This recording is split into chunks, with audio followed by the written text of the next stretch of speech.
जे शख्सियत के दावत कलाम ॾियणु वञा पियो, यकीन ॼाणो त मुंहिंजी लाइफ में हुन जो हिकु किरदारु रहियो आहे। छाकाणि त हिन स्टेज जे प्रोग्रामनि ते जॾहिं खां मूं थोरो स्टेज प्रोग्राम करणु शुरू कया त काफ़ी हेजिटेंसी काफ़ी परेशानी खे मूं ॾिसणो पवंदो हो ऐं पोइ अक्सर उहो साथ में मूंसां साथ बि ॾींदो हो।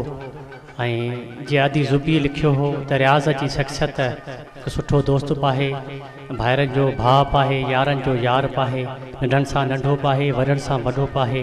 बयानु कजे त आख़िर उन शख्सियत जा कहिड़ा पासा बयानु कजनि, हीअ सदाईं मूंखे साथ ॾींदो रहियो।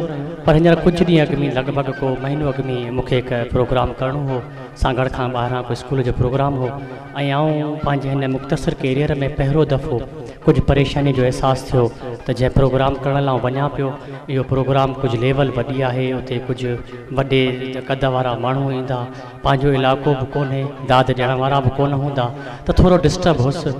बाय द वे असांजो दोस्त आहे, तमामु प्यारो दोस्त ज़ाहिद डायरी, हुनजे स्कूल में साईं रियाज़ सां मुलाक़ात थी वई। मूं ॻाल्हि कई, मूं चयो सर ॻाल्हि इहा आहे त ॿ ॾींहं पोइ मूंखे प्रोग्राम करिणो आहे ऐं ज़हनी तरह ते काफ़ी ख़लफ़शार में आहियां, परेशान आहियां। त यकीन ॼाणो त मूंखे चई यार FM परवाह छो थो करे, बेफ़िक्र थी वञ, तो जहिड़ो केरु थींदो ई कोन।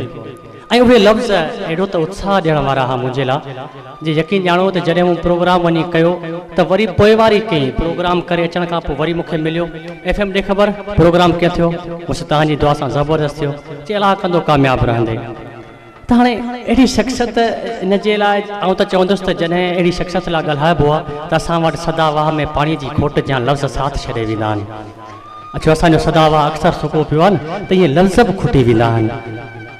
तव्हां ई असांजे साम्हूं हिन महफ़िल जो मोड़, मुंहिंजो उस्ताद, मुंहिंजो बहितरीनु दोस्त साईं रियाज़ डायरी खे गुज़ारिश कंदासीं त अचनि ऐं पंहिंजे ख़्याल इज़हार कनि। तव्हांजूं ताड़ियूं साईं रियाज़ डायरी जे लाइ।